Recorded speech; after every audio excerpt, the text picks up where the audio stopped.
Hello friends, welcome to VK Lectures. In this section we are discussing the question paper of Karnataka SET 2020 from question number 6 to 10. So here the next question, V is given is 2xy plus 3 for a analytical function. So analytical function and f of z is the analytic function. So u of x comma y plus I of v of x comma y. Okay, so where u is the real part and v is the imaginary part. So in this question, in this analytical function, v is given, that is imaginary part is given, and condition is also given, boundary condition f of z equal to 0. Then at f of z equal to 0, it is nothing but 2 plus 3i. So what do you mean by f of z? Z is nothing but x plus iy. Okay, so at z equal to 0 means it is nothing but x plus iy equal to 0. If x plus iy has to be 0, then x is equal to 0 and y equal to 0. Separately they must be equal to 0, only then z will be equal to 0.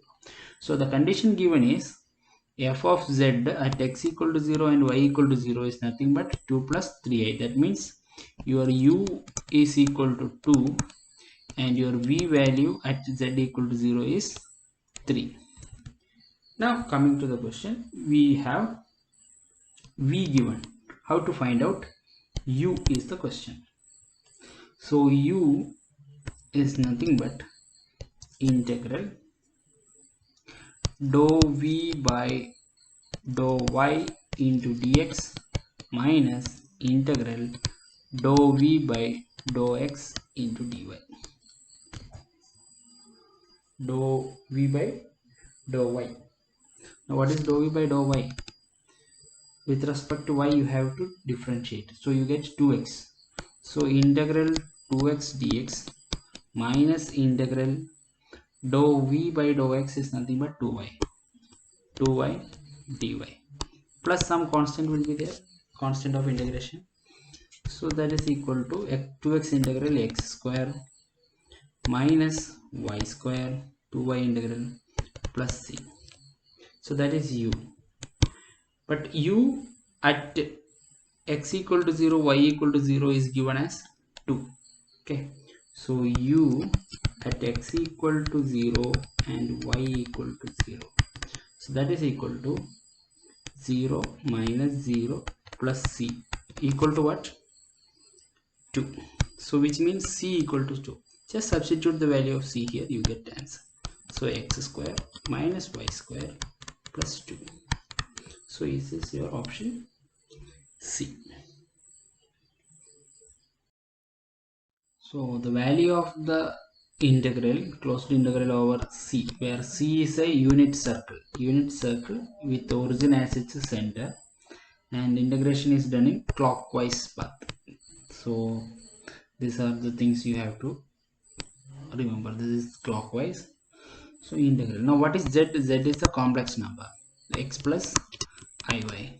So in polar coordinate we can write z is equal to r e power I theta. Okay, now it is a unit circle. Unit circle means the radius will be equal to 1. So z is nothing but e power I theta. So we got the value of z. Now we want dz. What is dz? E power I theta into its derivative, right? Whatever is on the exponential term. So I d theta. So dz is okay. Now just substitute these values here in our integral. So integral dz is nothing but e power I theta I d theta divided by e power I theta. From where to where? Now this is clockwise. Clockwise means in this way. That means you have 0 here, you have 2 pi here. if it was anti-clockwise, you go from this side, right, from 0 to 2 pi.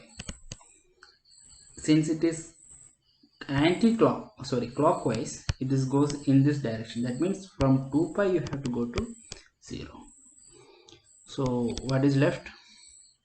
id theta get cancelled. So integral is from 2 pi to 0.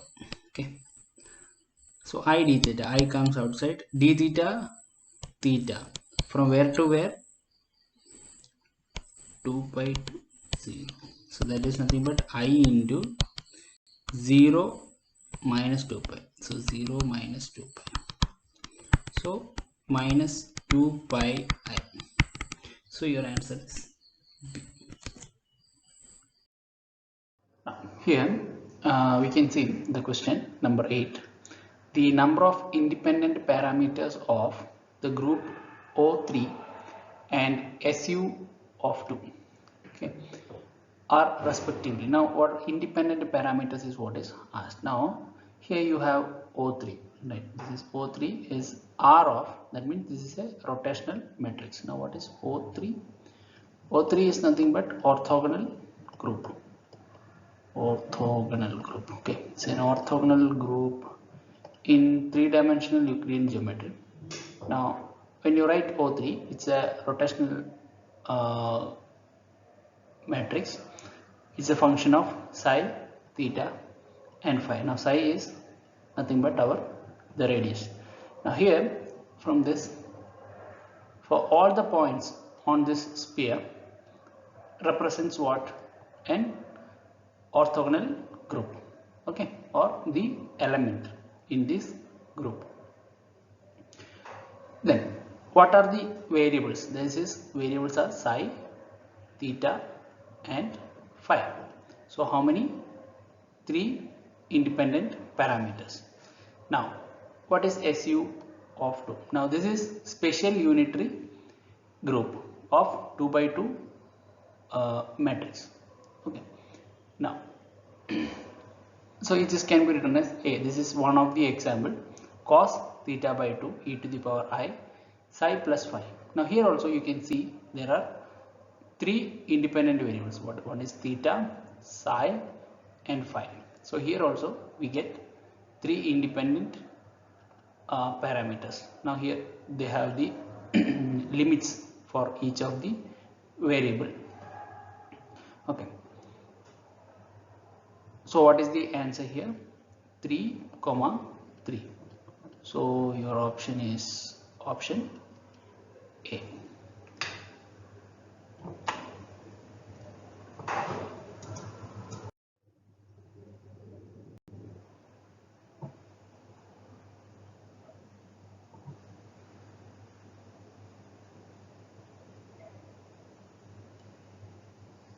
Any Hermitian 2 by 2 matrix H can be expressed in terms of 2 by 2 identity matrix I and 3 Pauli sigma matrices sigma x, sigma y and sigma z as H is equal to A naught times I, where I is an identity matrix, and plus sum over Aj into sigma j, where j equal to x, y and z.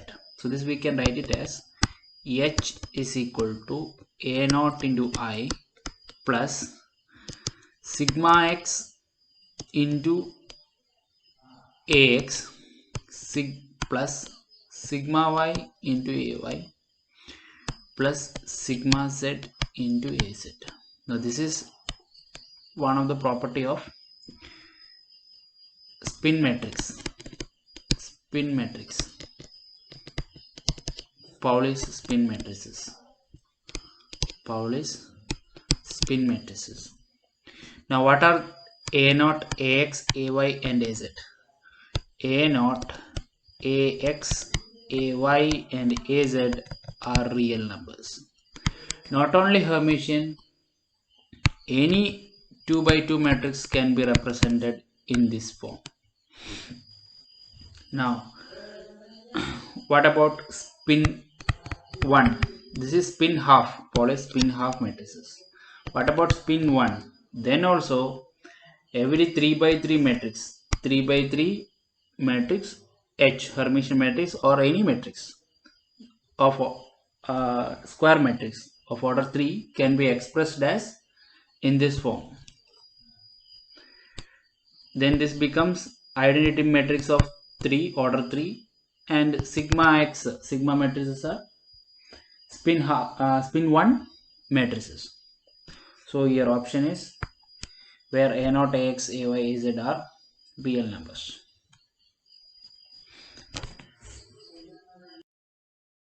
One of the eigenvalues of this matrix e to the power A is given as e to the power alpha, where A is this given 3 by 3 matrix. Since it is 3 by 3 matrix, there are 3 eigenvalues. Okay, that we'll find out. So one of the is given as e to the power alpha. The question is the product of the other two eigenvalues. Now let us take this matrix A. So what is the determinant of this A? Determinant of A is equal to alpha into 0 minus I into minus I, that is 1. So alpha square. So 0 minus alpha square, that is nothing but minus alpha cube. So what is sum of the diagonal elements? Sum of the diagonal element is nothing but sum of the eigenvalues. Sum of diagonal element is equal to sum of eigenvalue. So what is the diagonal elements? Alpha, 0 and 0. So sum is equal to alpha. So product is equal to minus alpha cube, sum is equal to alpha. So this we can write it as alpha, alpha and minus alpha. You see, alpha, alpha and minus alpha, product is equal to alpha cube and sum is equal to alpha. So minus alpha, alpha cube. So our eigenvalues are correct. Now what is the question? E to the power alpha. So e to the power alpha or e to the power A. What are the eigenvalues of e to the power A? It's nothing but e to the power alpha, e to the power alpha and e to the power minus alpha. Now, one is given. One of the eigenvalues is given as e to the power alpha. You are asked to find out the product of these two eigenvalues. So e to the power alpha into e to the power minus alpha, that is nothing but e to the power 0, that is equal to 1. Now if eigenvalues are given, eigenvalues of a matrix A is given as lambda 1, lambda 2 and lambda 3, then eigenvalues of e to the power A is nothing but e to the power lambda 1, e to the power lambda 2 and e to the power lambda 3.